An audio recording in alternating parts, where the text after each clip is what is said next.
Essa é mais uma aula de eletromagnetismo.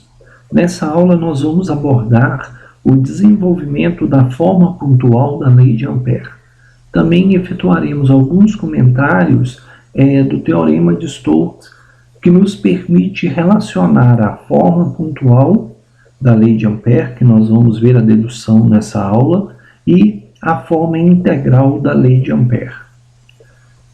Para um bom aproveitamento do conteúdo dessa aula, é desejável que já se tenha conhecimentos básicos de magnetismo, principalmente o que se refere ao conceitos de campo magnético, de intensidade de campo magnético, lei de Ampère e a lei de Biot-Savart. Além disso, nós vamos precisar também trabalhar com vetores, principalmente produto escalar e produto vetorial.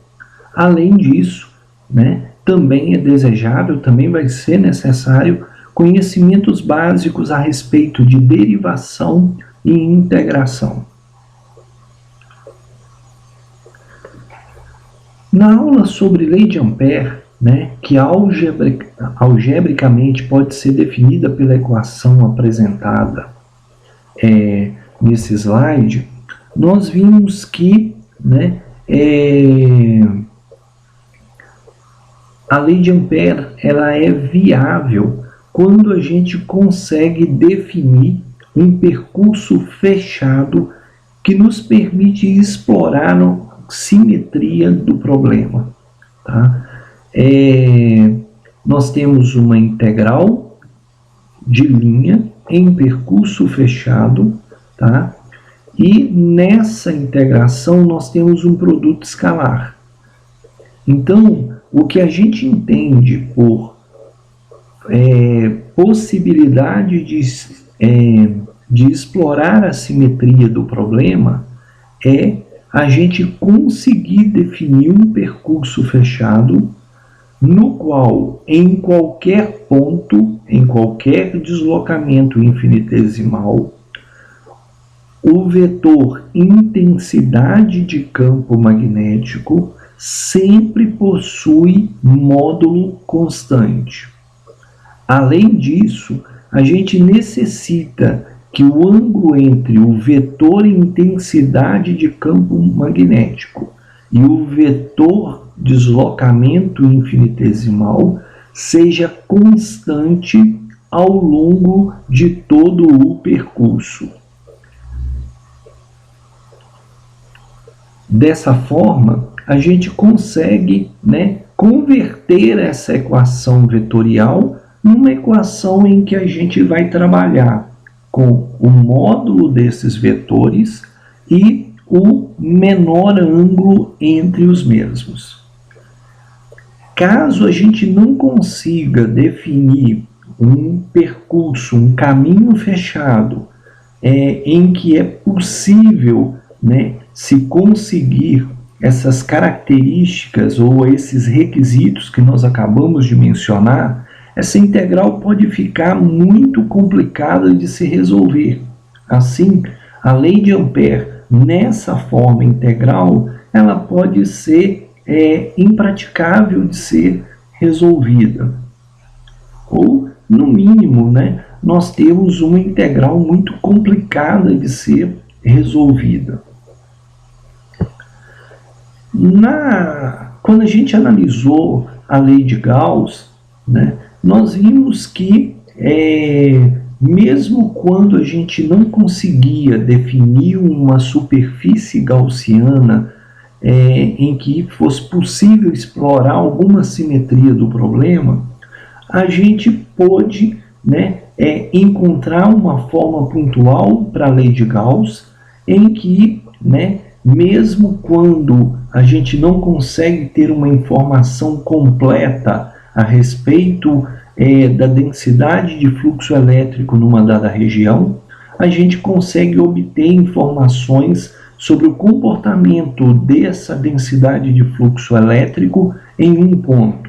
Ou seja, nós vimos quando estudamos eletricidade que nós temos uma equação na forma integral, em que a gente consegue informações de fluxo ou de densidade de fluxo elétrico através de uma superfície, né, completa, e, né, temos uma forma pontual da equação em que a gente consegue obter algumas informações com relação ao comportamento desses campos em um ponto específico do espaço. Então, da mesma forma, nós vamos trabalhar nessa aula no desenvolvimento da forma pontual da equação da lei circuital de Ampère, tá? Do mesmo jeito, né, quando for complicado a gente obter informações, né, de corrente através de uma superfície delimitada por um caminho fechado, a gente consegue obter informações sobre a intensidade de campo magnético em uma dada região infinitesimal ou em um dado ponto do espaço. Para que a gente consiga desenvolver o nosso raciocínio, nós vamos adotar um sistema de coordenadas cartesianas, tá? O que for desenvolvido aqui também vai poder ser aplicado em outros sistemas de coordenadas, com algumas correções nas equações a serem utilizadas, tá? Inicialmente, nós vamos supor que nós temos um ponto no espaço e que nesse ponto nós conhecemos o vetor intensidade campo magnético, tá? Esse ponto que nós estamos chamando de ponto zero, tá? Nesse ponto, o campo magnético H, né, possui uma equação que está demonstrada aqui nesse slide, ou seja, nós temos componentes de módulos, né, conhecidos nas direções dos três eixos do sistema de coordenadas cartesianas. Da mesma forma que nós fizemos lá na lei de Gauss, nós vamos operar aqui nesse caso. Para a gente aplicar a lei de Ampère, a gente precisa definir circuitos fechados ou caminhos fechados. Nós vamos definir 3 percursos fechados, cada um deles paralelo, né, a um conjunto de planos dos nossos sistemas de coordenadas cartesianas, e a partir de cada um desses percursos fechados, nós vamos definir algumas equações. Inicialmente, né, o nosso primeiro percurso fechado envolve o ponto zero, né, no qual a gente conhece o campo magnético ou a intensidade de campo magnético, e nós vamos escolher, né, um percurso que é paralelo ao eixo XY, tá? E o nosso percurso está no mesmo plano do nosso ponto de campo magnético conhecido. Então, nós temos um percurso fechado de 1 para 2, de 2 para 3, de 3 para 4 e de 4 para 1. Nós já definimos o sentido do nosso percurso e nós conhecemos, né, os lados desse nosso retângulo, que é o nosso percurso.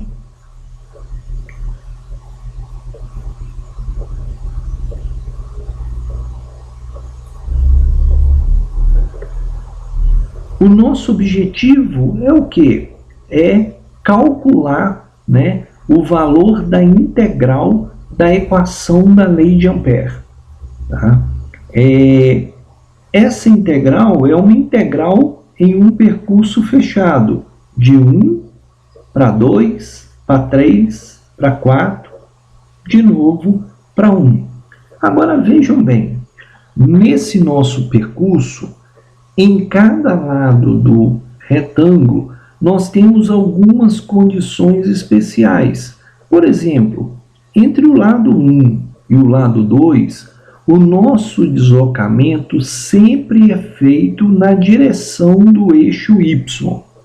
Se a gente assumir que o ΔY é um valor extremamente pequeno, a gente pode assumir que entre 1 e 2, o vetor intensidade de campo magnético ele é constante, tá? E isso vai facilitar muito a nossa integração.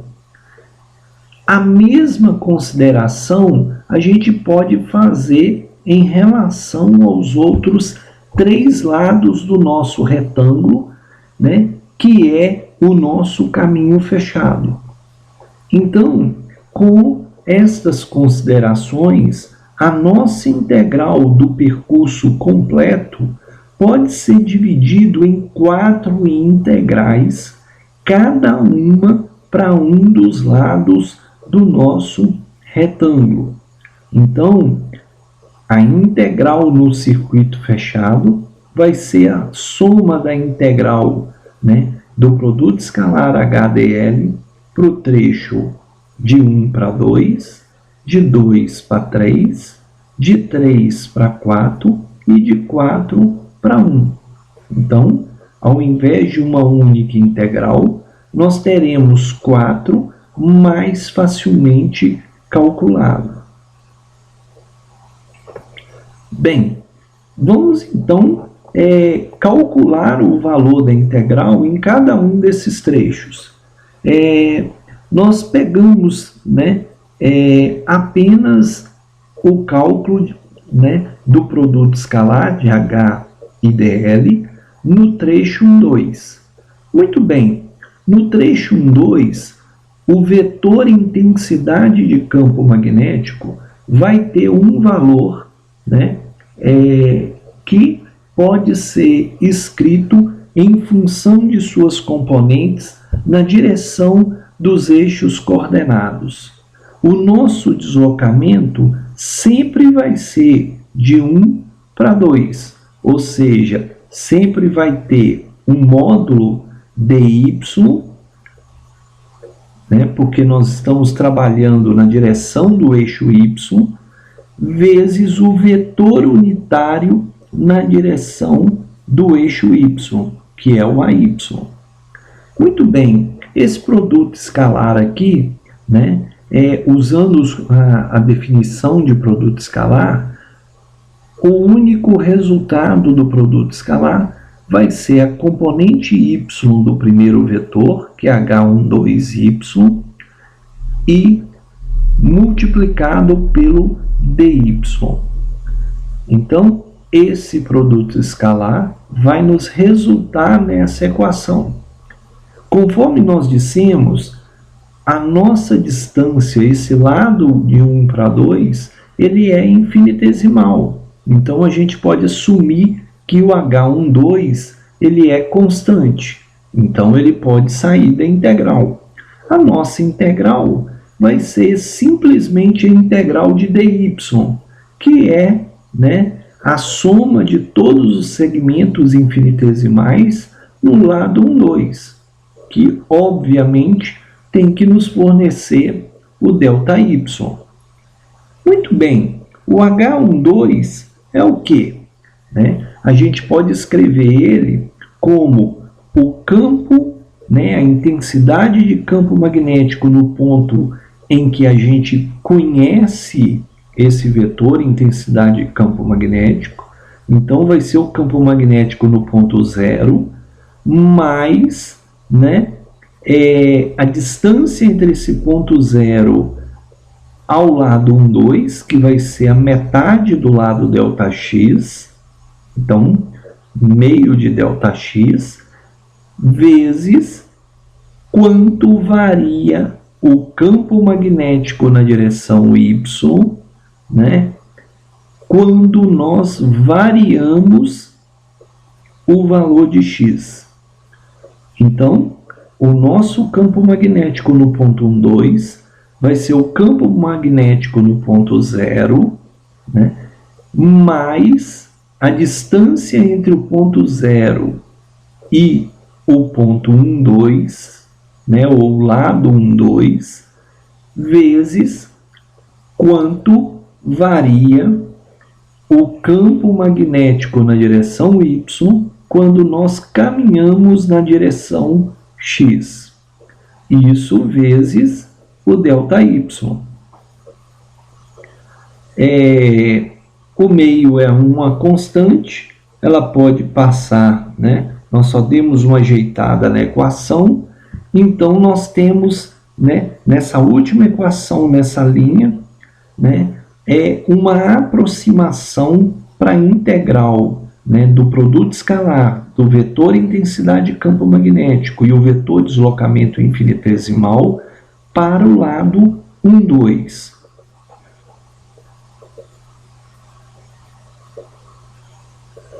O próximo lado do nosso percurso é na direção 2, 3.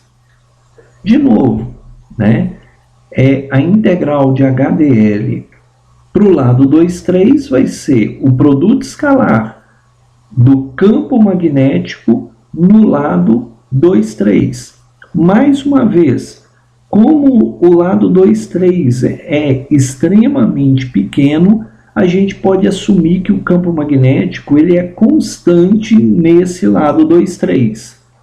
Então, o campo magnético no lado 2, 3 pode ser escrito em função de coordenadas cartesianas ou das componentes na direção de cada um dos eixos cartesianos.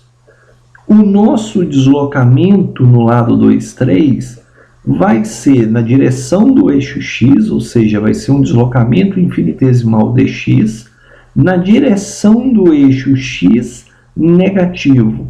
Por isso, o menos ax aqui. O dx é o módulo do nosso deslocamento e o menos ax nos fornece a direção e sentido desse deslocamento. Resolvendo esse produto escalar, nós só vamos ter a componente na direção x, que vai ser, né, H23x vezes dx. Conforme nós falamos, esse lado de tamanho ΔX é extremamente pequeno. A gente pode assumir que a intensidade de campo magnético é constante. Se ela é constante, ela sai da integral. A nossa integral vai ficar a integral de dx.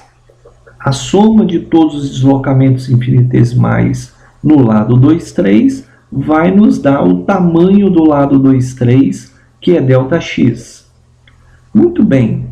Então, a nossa integral, né, vai ser a intensidade de campo magnético no eixo 2, 3 vezes, né, o tamanho do eixo 2, 3. A intensidade de campo magnético no eixo 2, 3 vai ser o quê? A intensidade de campo magnético no ponto central, no ponto 0, né, o H0x, mais, né, x, porque nós estamos interessados apenas na componente x do campo magnético, mais a distância do lado 2, 3 ao ponto 0, que vai ser metade do ΔY, vezes como varia a intensidade de campo magnético, né, ou a componente da intensidade de campo magnético na direção x, em função, né, da gente caminhar na direção y. Né? Por último, aqui nós temos o ΔX que está aparecendo na outra equação. Ajeitando a equação, nós vamos ter que o HDL para o lado 2, 3 vai ser, né, a componente x do campo magnético no ponto 0, que nós conhecemos, mais metade, né, do lado ΔY e quanto varia a intensidade de campo magnético na direção x, né, em função da gente variar o y. Mesmo raciocínio para o lado 3,4. O vetor intensidade de campo magnético no lado 3,4, né? Como o lado 3,4 de largura ΔY é infinitesimal, a gente pode assumir que a intensidade de campo magnético é constante e ela pode ser escrita em função de suas componentes na direção dos eixos coordenados. Nós estamos caminhando, né, na direção y, com o deslocamento infinitesimal dy, na direção y negativo. Por isso que nós temos menos a y. Efetuando o produto escalar, nós vamos obter, né, nós vamos ter apenas a componente y, tá? Como essa componente, né, pode ser assumida como constante, ela sai da integral, a soma de todos os dy é o tamanho desse lado 3,4,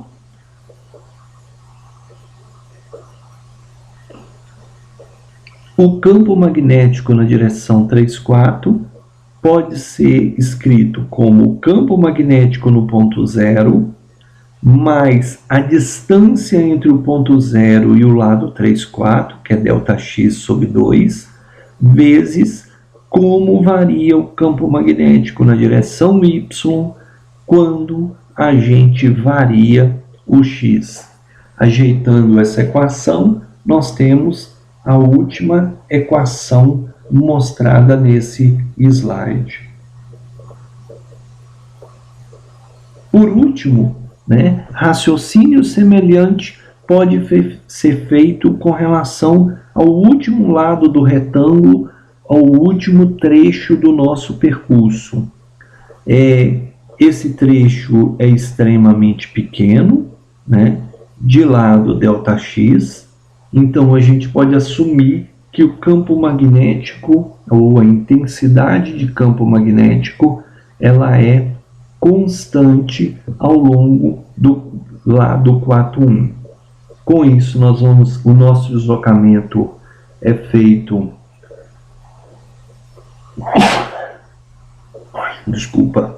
na direção do eixo x, né, positivo, então o nosso deslocamento vai ser um incremento, né, um deslocamento infinitesimal dx na direção do eixo x. Realizando esse produto escalar, nós vamos ter só as componentes no eixo x.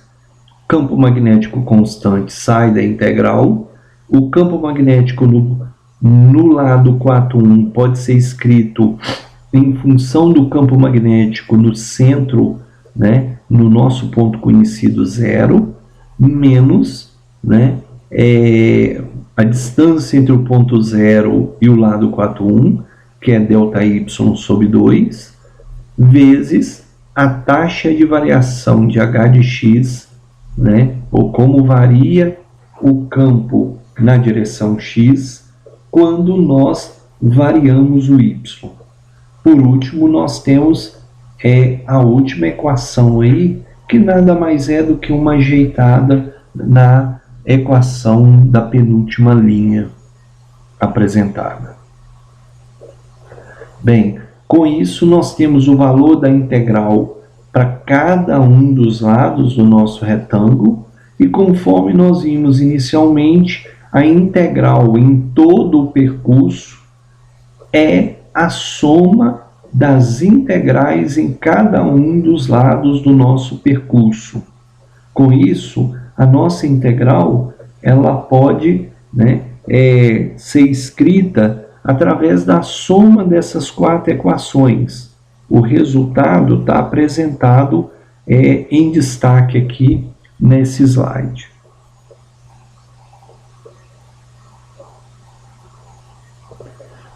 Muito bem, pela lei de Ampère, a gente viu que o quê? Essa nossa integral em circuito fechado, ela é a corrente que atravessa a seção delimitada por esse circuito fechado. Ou seja, a integral de HDL é a corrente que atravessa, né, perpendicularmente, né, a área delimitada pelo nosso percurso, né, entre os pontos 1, 2 e 4. Tá? E nós sabemos o quê? Né? Que densidade de corrente é corrente por área. Então, a corrente vai ser a densidade de corrente vezes a área de seção. Como no caso, né, nós estamos trabalhando com uma seção no plano XY, a área da seção vai ser, né, o produto, né, do tamanho na direção X e do tamanho na direção Y dos lados do nosso retângulo. O ΔX, ΔY é a nossa área. Como a densidade de campo, né, de corrente elétrica que nos interessa é a que atravessa a nossa área, então o nosso interesse é na densidade ou na componente da densidade de corrente na direção do eixo Z. De novo, o nosso caminho, o nosso percurso fechado está num plano paralelo ao plano formado pelos eixos XY. Com isso, a corrente que atravessa o nosso percurso fechado está na direção Z. Por isso, né, que a corrente que nos interessa, que é a que atravessa a seção delimitada pelo percurso fechado, é a corrente na direção Z. E a densidade de corrente que nos interessa é, por hora, esta componente que atravessa essa nossa seção paralela ao plano XY. Tá? Então, o que a gente pode fazer? Na página anterior, né, nós definimos esta primeira equação, né, em que a integral do produto escalar entre o vetor intensidade de campo magnético e o vetor deslocamento infinitesimal, né, é igual, né, a uma diferença de derivadas parciais, né, dos módulos dos vetores intensidade e campo magnético em direções específicas, vezes a área da seção delimitada por esse percurso. Passando o ΔX e ΔY para o segundo membro, né, nós vamos ter que esse segundo membro é corrente por unidade de área, que é densidade de corrente. No caso, uma densidade de corrente que atravessa um caminho fechado no plano XY, ou seja, a nossa densidade de corrente obtida aqui é a componente Z do vetor densidade de corrente.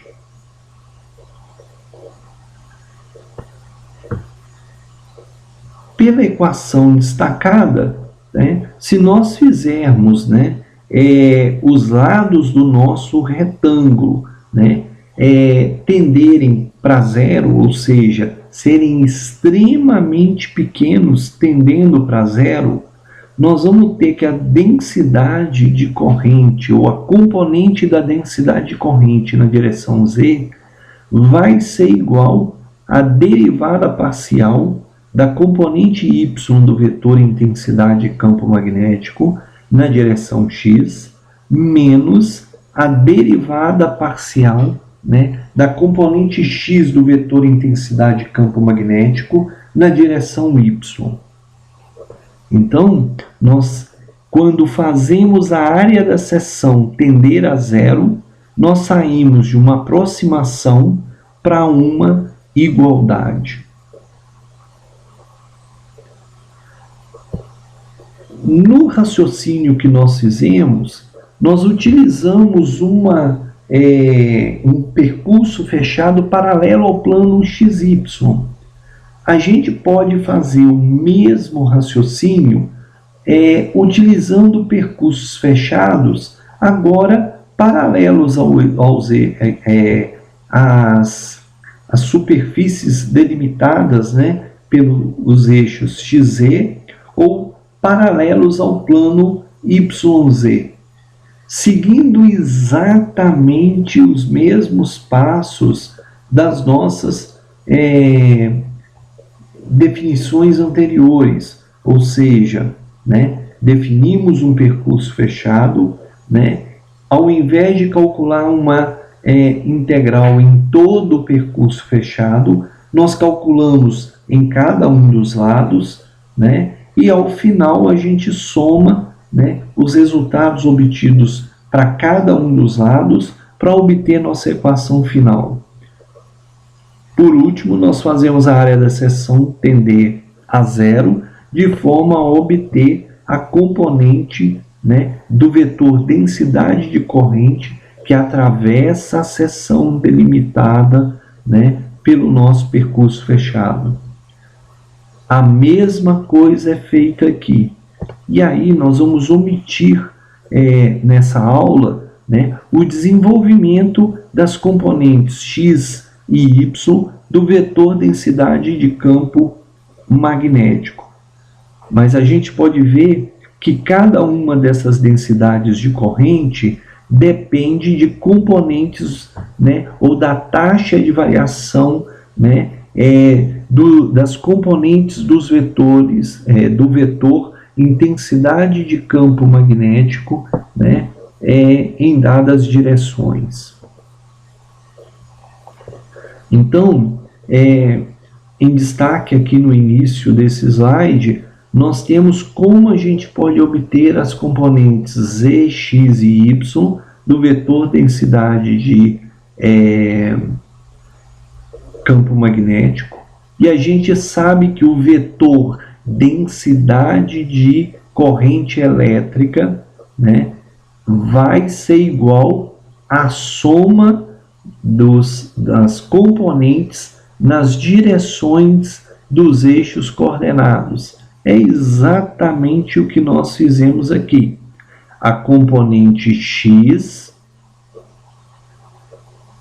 da densidade de corrente na direção x, a componente y do vetor densidade de corrente na direção y e a componente z, né, do vetor densidade de corrente na direção z.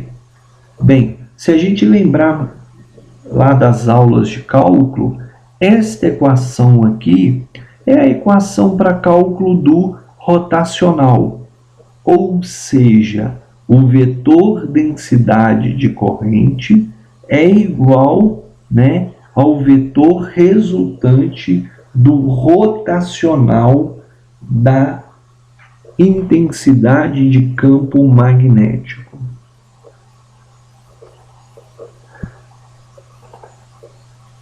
A equação, né, que a gente obteve, ou seja, densidade de corrente igual a um rotacional, né, do vetor intensidade de campo magnético, né, nos diz que a densidade de corrente em uma seção, né, infinitesimal, ou numa área muito pequena, ou num ponto, pode ser obtido pelo rotacional, né, do vetor intensidade de campo magnético.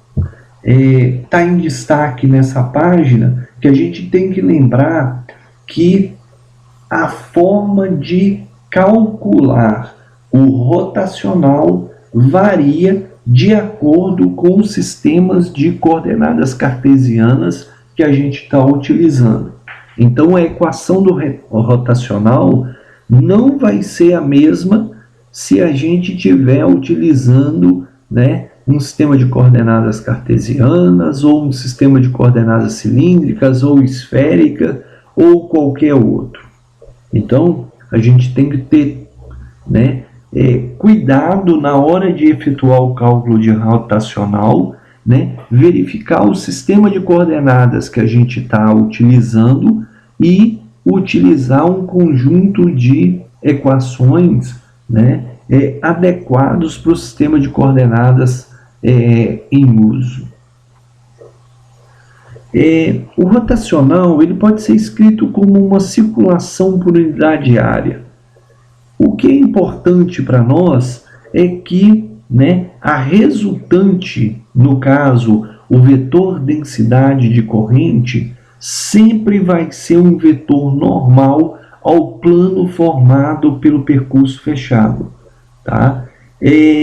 Outro detalhe importante é que a resultante do nosso rotacional vai ter, né, o seu maior valor ou o maior módulo quando a gente estiver caminhando ao longo do percurso fechado paralelamente ao vetor intensidade de campo magnético. Ou seja, se o nosso percurso fechado, né, o H e o DL, sempre tiverem, né, um ângulo de 0 ou 180 graus, isso vai nos viabilizar a máxima densidade de corrente. Bem, vamos tentar verificar o que nós vimos nesse conceito através de um exemplo. Nesse exemplo nós temos, né, um vetor intensidade de campo magnético. A equação está apresentada aqui, né? Nós temos uma componente Y e uma componente Z nesse vetor intensidade de campo magnético. Na letra A, ele está pedindo para fazer o cálculo da integral de linha num percurso fechado quadrado com o centro no ponto 1, menos 3 e 2 e o lado dos nossos quadrados igual a 0,6. Além disso, o nosso quadrado está num plano x igual a 1. Na letra B, ele pede para fazer o cálculo de um quociente, né, ou o resultado do obtido, né, da integração da letra A dividido pela área do percurso. E na letra C, ele pede para calcular o rotacional de H. Muito bem. Na letra A está pedindo para calcular uma integral de linha. Para definirmos ou para a gente poder calcular uma integral de linha, a gente precisa de um percurso fechado. No desenho, nesse slide, o que nós temos é o nosso ponto P, cujas coordenadas são 1, menos 3 e 2. Nós definimos no entorno do ponto P, num plano x igual a 1, conforme ordenado no enunciado do problema, nós definimos um percurso fechado de A para B, B para C, C para D, D para A. Para a gente calcular a integral de HDL para esse percurso fechado, basta que a gente faça o cálculo, né, do produto escalar entre H e DL em cada um dos lados separadamente. É exatamente o que nós vamos fazer a partir de agora. Muito bem. Para o lado AB, o nosso deslocamento é na direção Y positiva, né? E a nossa integral vai ser o quê? O campo magnético, o vetor intensidade de campo magnético, que foi dado no problema, produto escalar com deslocamento infinitesimal. Como o deslocamento infinitesimal só tem o lado y, a única componente que vai aparecer para a gente, né, na nossa integração, né, vai ser, né, as componentes y dos dois vetores do produto escalar. A nossa integral, no lado AB, O y varia, né, de menos 3 menos 0,3, que é metade do lado, né, que foi um dado do problema, né? O problema disse que o nosso percurso tem lados de 0,6, né? Portanto, metade de um lado vai ser 0,3. Então, o nosso ponto de saída vai ser o ponto A, em que, né, a coordenada y dele vale menos 3,3, né, que vai ser o ponto P mais 0,3. O ponto B vai ser, né, a cota, né, a ordenada do ponto P mais 0,3, por isso que nós temos menos 2,7, e resolvendo essa integral, né, assumindo que em todo o trajeto entre A e B, o Z sempre é constante igual a 1,7, o nosso resultado vai ser 2,26. Para o lado BC, nós vamos ter o produto vetorial do vetor intensidade de campo magnético que foi dado e o nosso deslocamento. De B para C, o nosso deslocamento vai ser um deslocamento infinitesimal na direção do eixo Z positivo. Resolvendo o produto escalar, nós vamos ter somente a componente Z, né, que está aparecendo aqui, e resolvendo essa integral, né, o nosso integral vai de B para C, em que B vai ser a coordenada Z menos 0,3, 1,7, até 2 mais 0,3, 2,3. Com isso, nesse percurso BC, né, o x sempre é igual a 1, e aí, substituindo o valor de x, nós encontramos, né, o resultado para essa integração. Efetuamos o mesmo cálculo, né, agora para o percurso CD. Do percurso CD, nós vamos ter o nosso vetor intensidade de campo magnético, produto escalar com o nosso deslocamento, que vai ser, né, um dy na direção menos y, né, na direção do unitário menos AY. Tá? Nós estamos saindo de C e indo para D. Produto escalar aqui, nós vamos ter só a componente Y.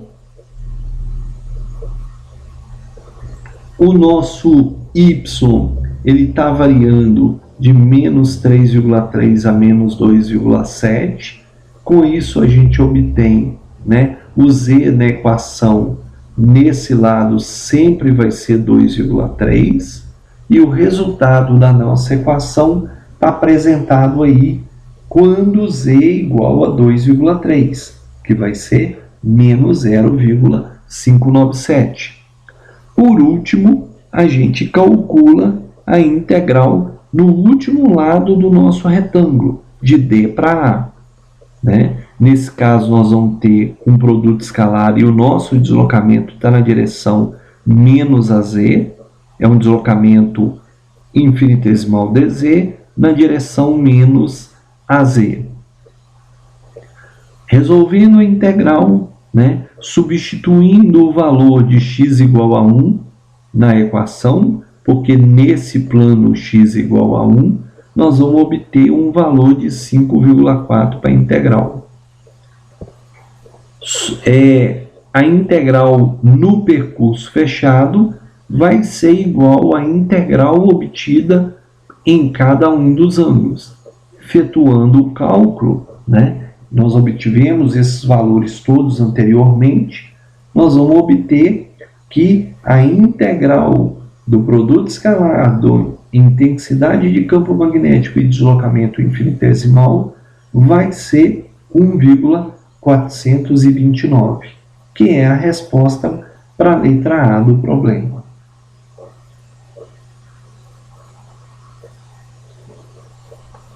Na letra B, ele pede para dividir a integral que nós acabamos de calcular na letra A pela área da seção. Bem, a integral na letra A deu 1,429, né? Dividido pela área, né? Os lados dos nossos quadrados são 0,6. E aí a gente obtém 3,969. O que é esse 3,969?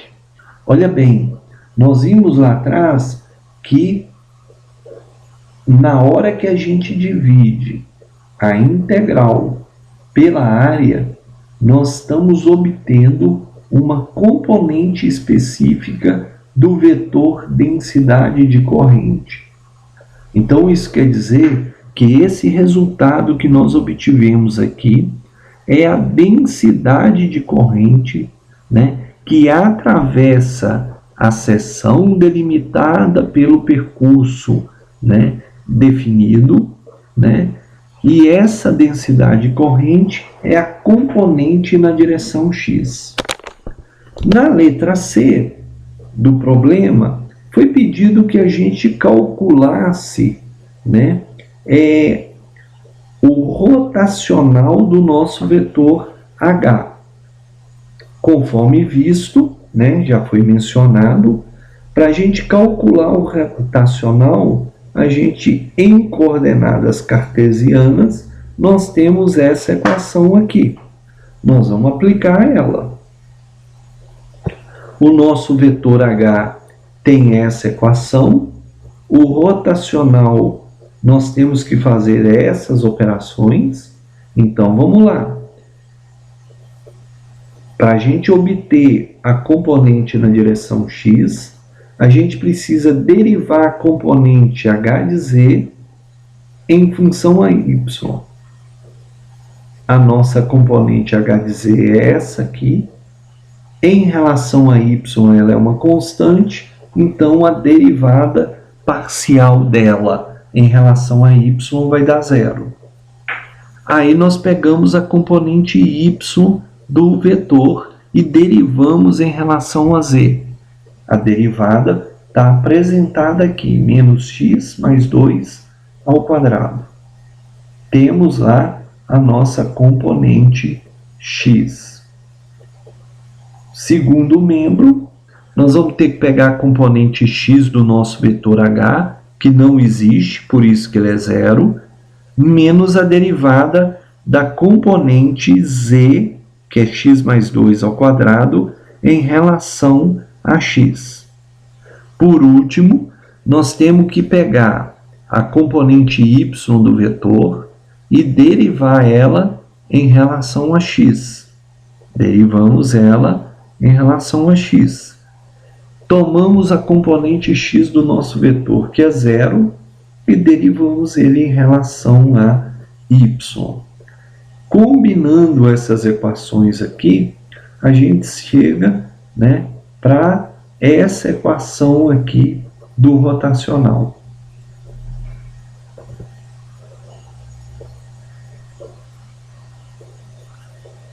O rotacional é dado por essa equação, né? No ponto 1, menos 3 e 2, a gente substitui os valores de x, y e z por 1, menos 3 e 2, respectivamente, e aí a gente encontra o valor do rotacional, né, para o nosso percurso. Agora vejam bem, né, no nosso cálculo na letra B, a gente obteve a componente x do vetor densidade de corrente. A componente x do vetor densidade de corrente, nesse caso, vai ser 4,67. Lembrando que esse rotacional aqui é a densidade de corrente que atravessa a seção delimitada pelo percurso fechado, né? Então, na letra B, em que a gente usou um procedimento em que a gente tem aproximações, a gente obteve um valor de densidade corrente na direção x de 3,969. Na última letra, ao realizar o rotacional do vetor intensidade de campo magnético, nós obtivemos este vetor que está apresentado aqui, e a componente x dele, né, tem valor de 4,067. Esse segundo valor, ele é mais preciso do que o primeiro valor, tá? Então, a letra B e C, nós vimos duas formas de calcular a densidade de corrente, né, em uma dada região, tendo informações sobre o vetor intensidade de campo magnético nessa região. Bem, por último, na nossa aula de hoje, vamos só verificar como que a gente chega a uma equação que é chamada de equação de Stokes ou teorema de Stokes. Bem, para fazer isso, nós vamos assumir que nós temos uma superfície genérica qualquer e nós dividimos essa nossa superfície de área S por vários segmentos, né, de área, né, incremental, né, cada uma dessas áreas vai ser igual a ΔS. Bem, quando a gente estava efetuando o cálculo do rotacional, nós vimos que a integral de HDL dividido pela área nos fornece o rotacional de H numa direção perpendicular à nossa superfície incremental ΔS. Nós estamos chamando de dl ΔS o percurso fechado que delimita a área ΔS. ΔS é o valor dessa área e o AM é um vetor normal à nossa área incremental aqui, ΔS. Muito bem, nós vimos que essa integral nos fornece, né, o rotacional, né, ou a componente do rotacional na direção, né, perpendicular à superfície ΔS.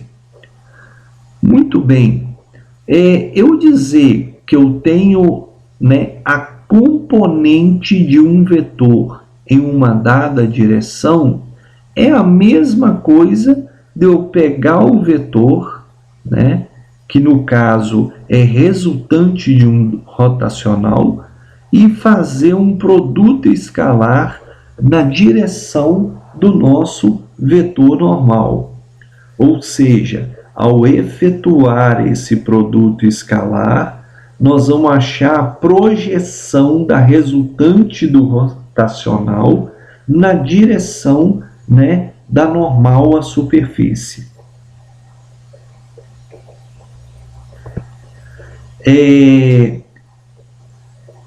Já que nós temos a normal, né, nós temos o produto escalar da normal e do rotacional, ou seja, eu estou separando aqui a densidade de corrente na direção, né, normal, né? E se a gente começar a trabalhar com essa equação, né, o ΔS pode passar para o segundo membro, né, pode multiplicar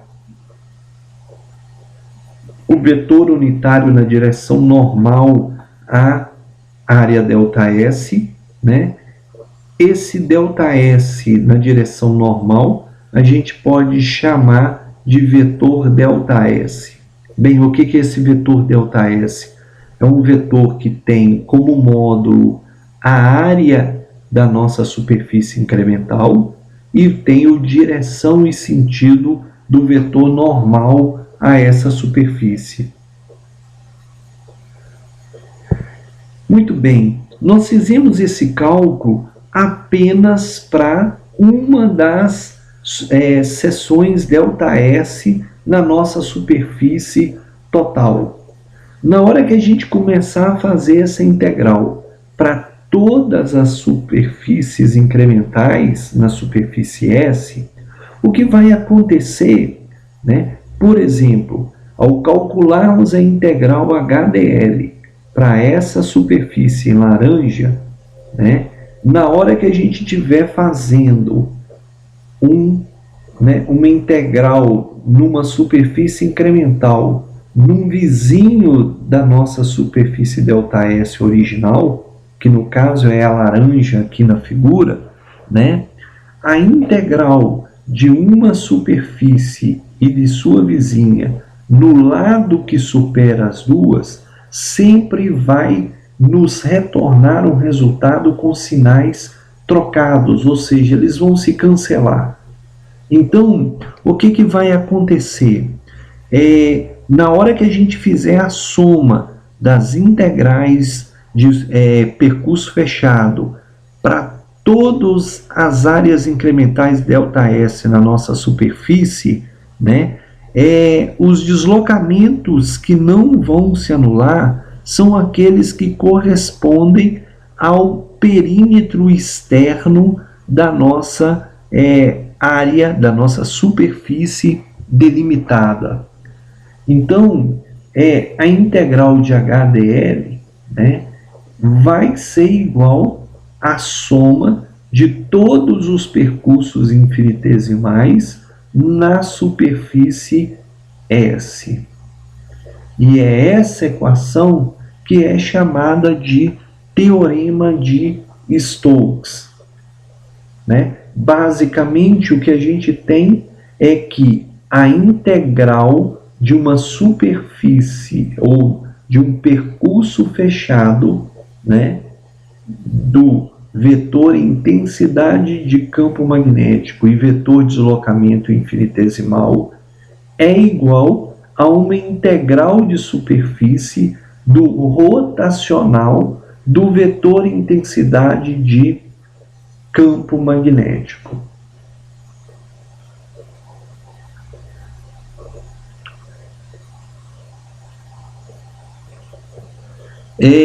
A equação ela é uma identidade, ela é conhecida como teorema de Stokes. Se a gente lembrar, né, da forma pontual da lei de Ampère, o rotacional de H é a densidade de corrente. Então, no lugar de rotacional de H, a gente pode substituir pela densidade de corrente. A integral de superfície da densidade de corrente é a corrente I, e aí nós, né, a partir do uso do teorema de Stokes na forma pontual da lei de Ampère, a gente consegue obter a forma integral da lei de Ampère.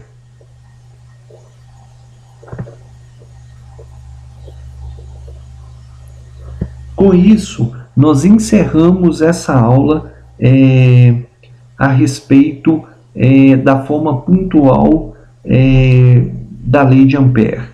Qualquer dúvida, sugestão, é bem-vindo, né, no sentido da gente tentar melhorar a qualidade deste material.